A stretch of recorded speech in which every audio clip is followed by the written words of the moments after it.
eh bien, quand on essaie de surmonter une peur, on se rend compte, en fin de compte, que ah, mais en fait, c'était pas grand-chose. Et pourtant, après, eh bien, on se sent comme libéré.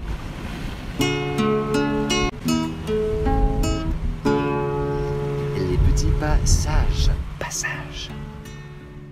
Bonjour à tous, bienvenue sur la chaîne des petits passages, ravi de vous retrouver pour cette nouvelle vidéo.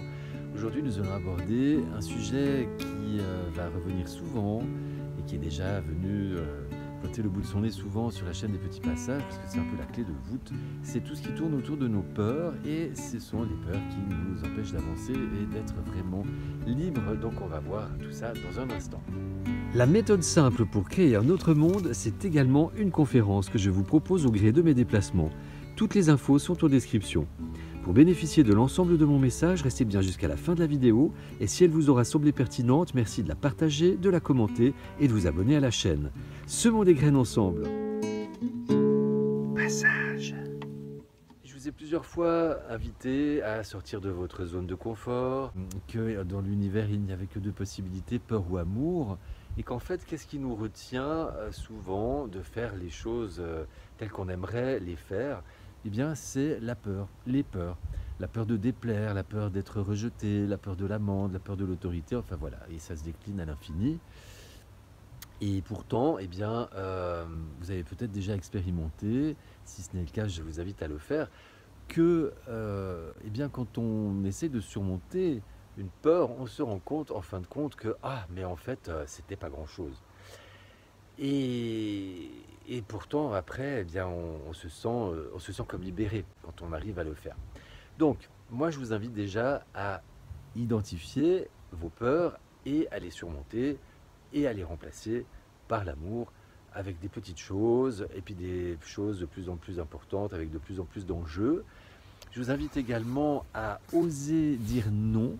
Alors voilà, d'abord avec des petites situations où les enjeux sont minimes, et puis après ça peut être avec des enjeux un peu plus importants. Ça peut être des enjeux affectifs, ça peut être des enjeux professionnels.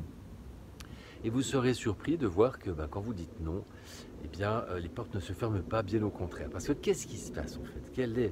Qu'est-ce qui se joue? Eh bien, c'est tout simplement tout ce qui tourne autour de l'authenticité. À partir du moment où vous dites non parce que vous pensez non, parce que vous n'avez pas envie de faire quelque chose, vous ne consentez pas, eh bien vous êtes aligné. C'est-à-dire que vous allez être cohérent entre vos paroles, vos pensées et vos actions. Et l'alignement, c'est une autre clé de voûte qu'on a déjà abordée ici dans ces vidéos. Donc, moi je vous invite vraiment à essayer, parce que qu'est-ce qui se passe de plus en plus? C'est que nos libertés, nos droits, nos vies, on peut carrément résumer, vont être de plus en plus assorties de contraintes, et ces contraintes sont de plus en plus contraignantes. Et ce qu'on a vu ces dernières années n'est que l'apéritif. Là, c'est la pause estivale, donc tout le monde est en vacances. On ne se rend absolument pas compte. Juste avant les vacances, il y avait toutes sortes de sujets qui retenaient l'attention de l'actualité, à savoir notamment les émeutes. Eh bien, si vous regardez un peu de plus près, eh bien, vous serez surpris de voir toutes les lois qui ont été ou qui sont en train d'être votées et qui nous enlèvent des pans entiers de notre liberté. Donc, en fait, ça va s'appliquer à ceux qui consentiront. Mais comment faire pour ne pas consentir, vu que ce non-consentement impliquera des choix qui ne sont pas forcément évidents? Eh bien, c'est en s'y préparant en amont. Voilà. Et donc, c'est pour ça que je vous invite à le faire avec des petites choses qui n'ont pas d'enjeu trop important. Mais par la suite, ça pourra impliquer des choix beaucoup plus difficiles, comme par exemple de renoncer à un travail, comme on l'a déjà vu avec certaines catégories de la population, entre autres, et je dis bien entre autres les soignants. Et bien moi je vous invite à prendre exemple sur ces gens qui ont osé à un moment donné, pour être alignés avec leurs valeurs, avec leur éthique, avec leur santé, mettre dans la balance et bien tout ça avec des choses qui pensaient inimaginables auparavant, à savoir la perte d'un emploi. Et ça a été également des gens qui avaient des familles, des enfants, et voilà. Et pourtant, ils l'ont fait. Et Là, je terminerai par une petite anecdote parce que ça m'arrive de plus en plus souvent de croiser des gens qui franchissent le pas. Et l'autre jour, je prenais un covoiturage, donc moi j'étais passager, et la conductrice, en fait, eh bien, on parlait, comme ça se fait beaucoup en covoiturage, bah, qu'est-ce que tu fais dans la vie, qu'est-ce que tu fais à tel endroit, voilà. Et elle me disait qu'elle était éducatrice avec des enfants et qu'elle faisait 42 heures par semaine. Et donc là, on est en France, hein, donc normalement c'est 35 heures. Et alors je lui ai dit, mais comment ça se fait que tu fasses autant d'heures? Elle m'a expliqué, bah oui, en fait, voilà, on a des nuits, et puis, bah, en fait, on fait beaucoup d'heures. Alors après, évidemment, il y a des récupérations, mais il y a quand même énormément d'heures, puisqu'ils enchaînent des fois, des matins, des soirs et des nuits, ce qui fait des veillées de 24 heures. Et elle m'a dit à quel point c'était contraignant et qu'elle n'en pouvait plus. Et là, bah, comme je le fais dans ces cas-là, je lui ai dit, mais est-ce que tu ménages toi? Parce que sinon, tu risques de faire un burn-out. Et là, elle m'a répondu, oh bah t'inquiète pas, je viens de donner ma démission et je vais partir à l'aventure avec ma petite voiture dans le sud. En fait, elle a fait ce que beaucoup de gens euh, rêvent de faire, mais pensent que c'est absolument impossible parce qu'ils n'ont pas le choix de vivre bah, tel qu'ils vivent actuellement.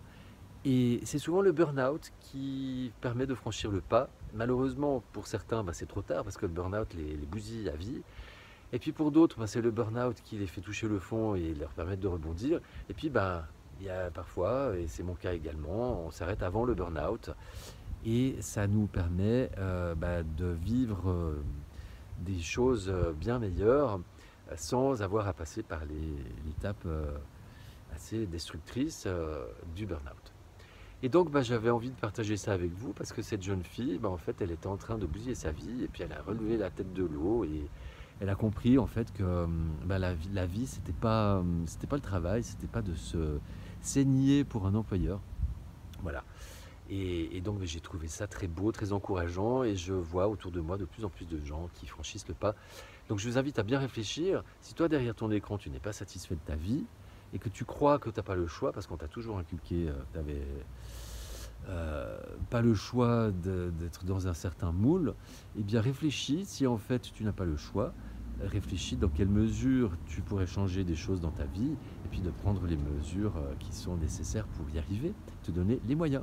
Voilà, merci de votre attention. Si cette vidéo vous aura semblé pertinente, merci de la partager, de laisser des commentaires, de vous abonner à la chaîne. Je vous dis à tout bientôt, prenez soin de vous, je vous aime.